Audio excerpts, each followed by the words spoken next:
महा-टीईटी परीक्षा केंद्रावर पेपर वेळेत पोहोचलेल्या विद्यार्थिनींना गेटवरूनच हकलले। जालन्यात अनेक उमेदवार परीक्षेपासून वंचित। महाराष्ट्र शिक्षक पात्रता परीक्षा 2025च्या जालना केंद्रावर मोठी अनागोंदी झाल्याचा आरोप करण्यात आलाय। नियमानुसार वेळेत परीक्षा केंद्रावर पोहोचूनही काही महिला आणि पुरुष परीक्षार्थींना गेटवरूनच प्रवेश नाकारण्यात आल्याने संतापाची लाट उसळली आहे। सोमवार दिनांक 24 नोव्हेंबर 2025 रोजी सकाळी 9 वाजता मिळालेल्या माहितीनुसार ही घटना सरस्वती भवन माध्यमिक व उच्च माध्यमिक विद्यालय जालना येथे घडली। मिळालेल्या माहितीनुसार सकाळी 10:30 वाजता परीक्षा सुरू होणार होती। त्यासाठी काही महिला परीक्षार्थी सुमारे 10:20 केंद्रावर पोहोचल्या होत्या। मात्र संरक्षण भिंतीचा गेट बंद असल्याने त्यांना आत प्रवेश देण्यात आला नाही। वेळ संपली, आत सोडता येणार नाही असे कारण देत सुरक्षा कर्मचाऱ्यांनी त्यांना थांबवले असा आरोप परीक्षार्थींनी केलाय। या परीक्षेसाठी अनेक परीक्षार्थी दूरवरच्या ग्रामीण भागातून प्रवास करून आल्या होत्या।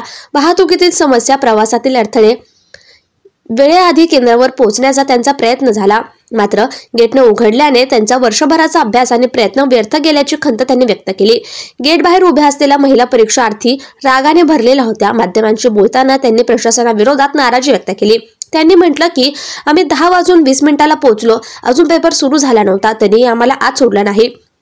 1 वर्ष अभ्यास करून परीक्षा द्यायला आलो होतो, पण फक्त काही मिनिटांच्या फरकामुळे आयुष्याची संधी हिरावली गेली। असा अन्याय आम्ही सहन करणार नाही।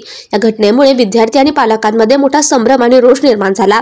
महाराष्ट्र राज्य परीक्षा परिषद पुणे यांच्या दुर्लक्षामुळे शेकडो विद्यार्थ्यांचं भविष्य धोक्यात गेल्याची भावना उपस्थितांमध्ये व्यक्त होतीये। या प्रकाराची तात्काळ चौकशी करून अन्याय झालेल्या विद्यार्थिनींना न्याय मिळावा अशी मागणी परीक्षार्थी आणि पालकांमध्ये जोर धरतीये। शिवाय या संदर्भात नियंत्रण कक्षाकडून रात्री उशिरापर्यंत परीक्षेची कोणतीही माहिती उपलब्ध करून दिली नाही। रात्री उशिरापर्यंत पेपरच्या गाड्या बाहेरच होत्या अशी माहिती समोर आली आहे। माझं नाव माधुरी बुरेवाला आहे। आम्ही टीईटीच्या परीक्षेसाठी आलेले। आम्ही 10:20 आलेलो इथं, पण आमच्या यायच्या अगोदरच गेट लावलेलं आहे त्यांनी। आणि उघडायला सांगताय तर ते एकमेकांवर नाव ढकलताय की आमच्यावर नाहीये। पण सर आम्ही कुठे एक्झाम द्यायला जाऊ, पण तिथं असं लेकरांचं नुकसान नाही करत ना सर, ते डायरेक्ट जाऊ देतात ना। ते गेट उघडायलाच तयार नाहीये। आम्ही तर 10:30च्या पर्यंत सांगतोय त्यांना की गेट उघडा, आम्हाला जाऊ द्या, आमचं जे काही झालं तर आम्ही आमचं पेपर सॉल्व्ह करू तेवढ्या टाइम, पण ते उघडायला तयार नाही, ऐकायला पण तयार नाही। कुठला हॉल तिकीटवर काय टायमिंग वगैरे होता? 10:30 होता सर। आपण किती वाजता आलात? 10:20 म्हणजे आता गेटच उघडत नाही? गेटच उघडत नाहीये।